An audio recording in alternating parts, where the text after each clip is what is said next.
O que eu sempre falo para eles é, a gente aqui no Brasil não tem tradição em nada, porque é um país muito novo. Você fala, tem 500 anos, mas tem 500 anos, mas faz 200 anos que a gente tem uma vida social, uma vida talvez mais assim, próximo do que uma cidade em outros países mais antigos.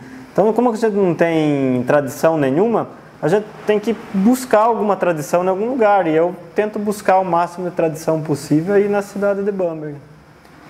Eu queria fazer homenagem a alguma cidade na Bavária.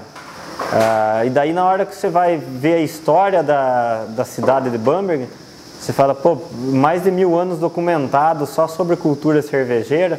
Olha, é difícil achar um lugar no mundo com uma história tão rica desse jeito, voltado para a cultura cervejeira, não só em volume de cerveja, né, que eles fazem e bebem muita cerveja lá, mas não é só isso.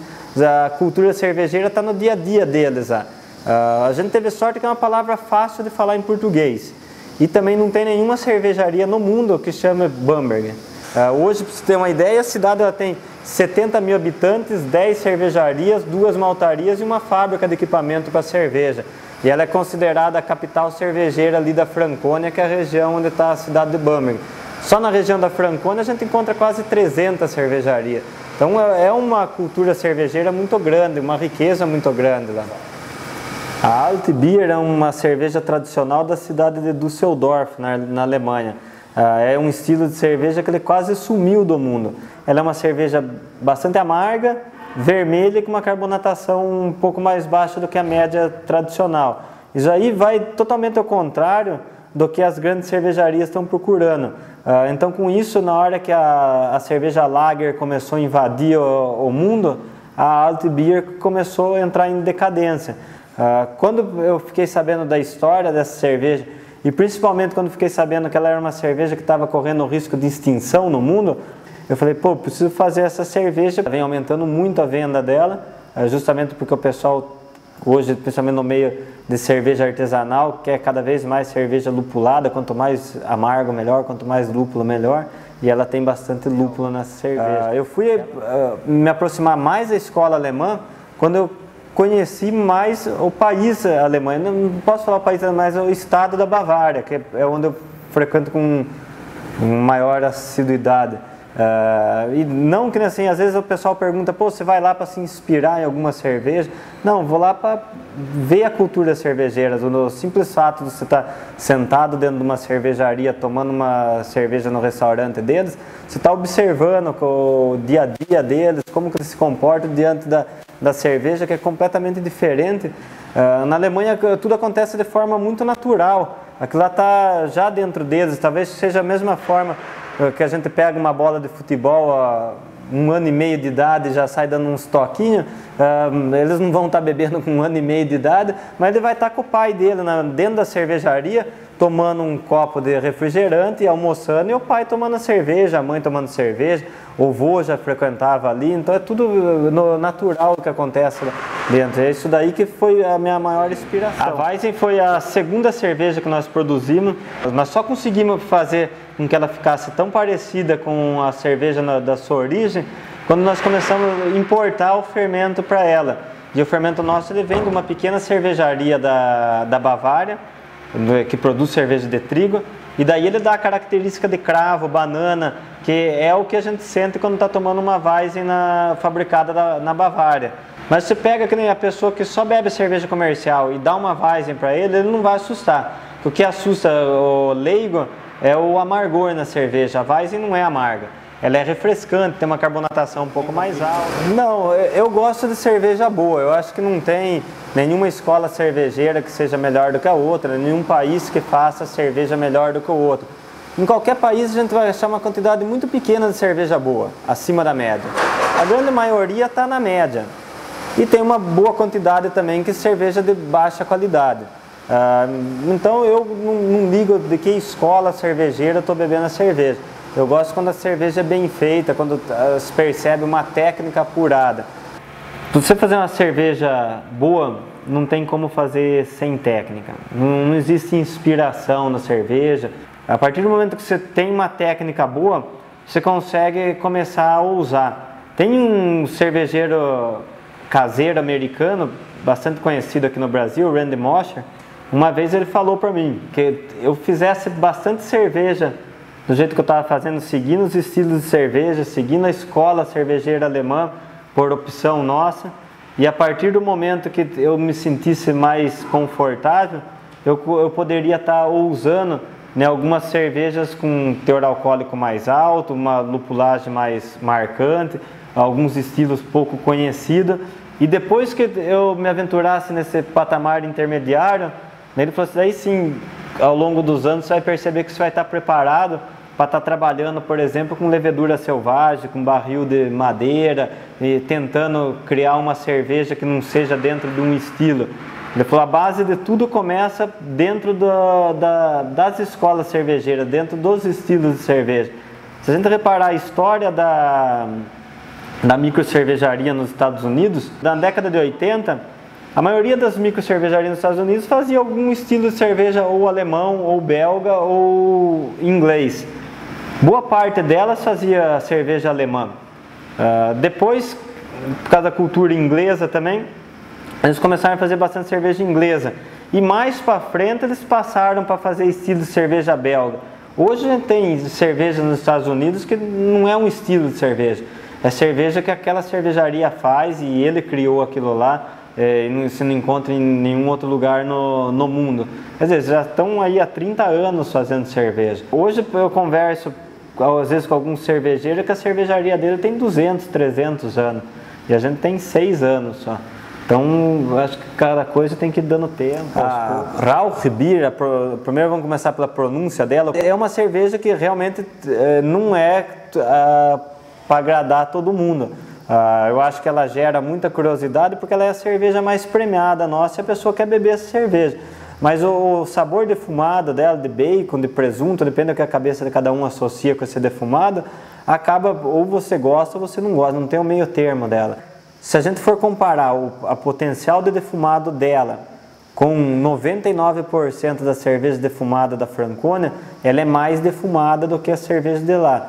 Só que, se a gente comparar com a cerveja defumada mais famosa do mundo, que é a Schlenkerla, ela é bem menos defumada. O malte ele já vem defumado para nós, e ele vem de uma maltaria lá da cidade de Bamberg, e ele é defumado com madeiras da Franconia, uma madeira característica que eles possuem lá na Franconia.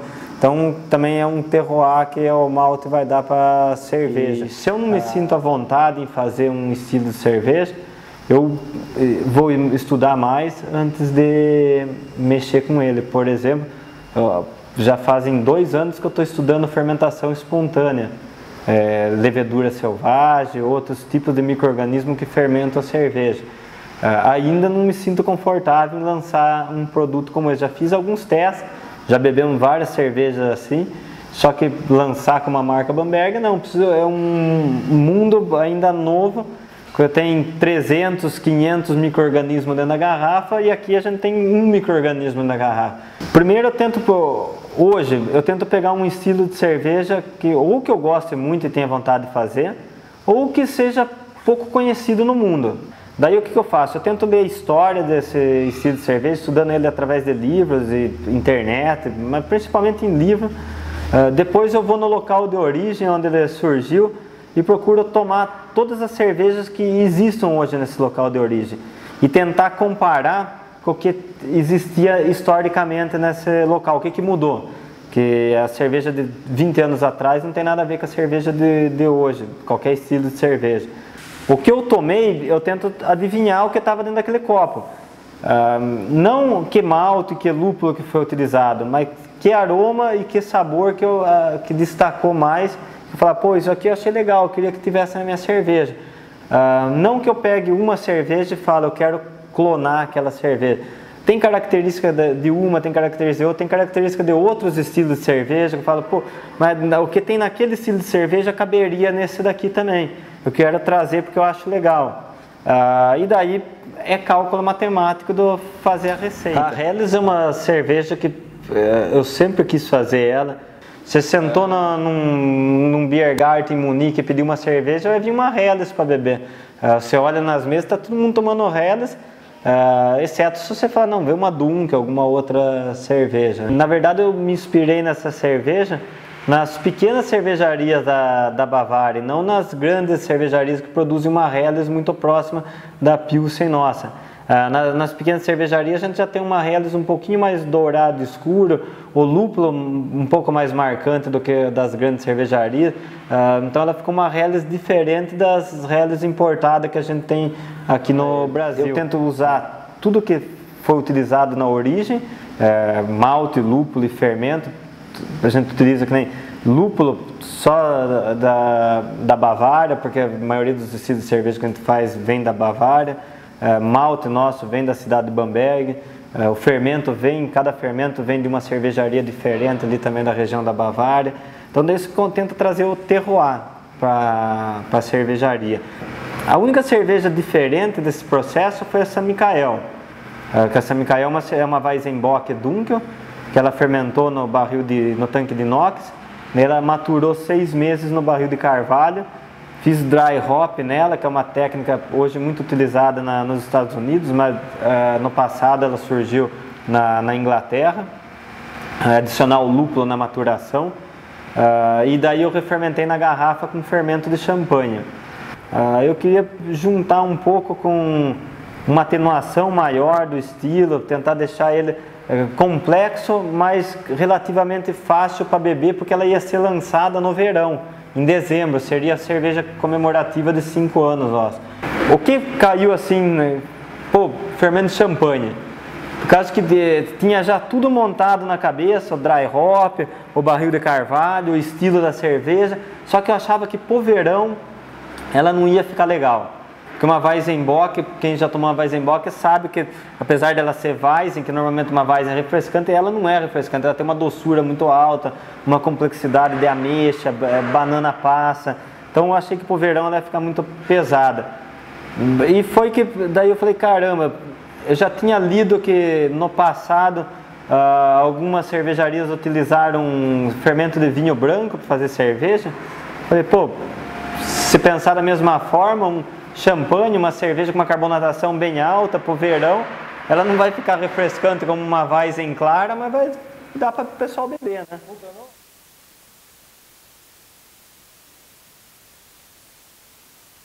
Hoje um empresário dentro de uma cervejaria, eu acho que ele atrapalha muito.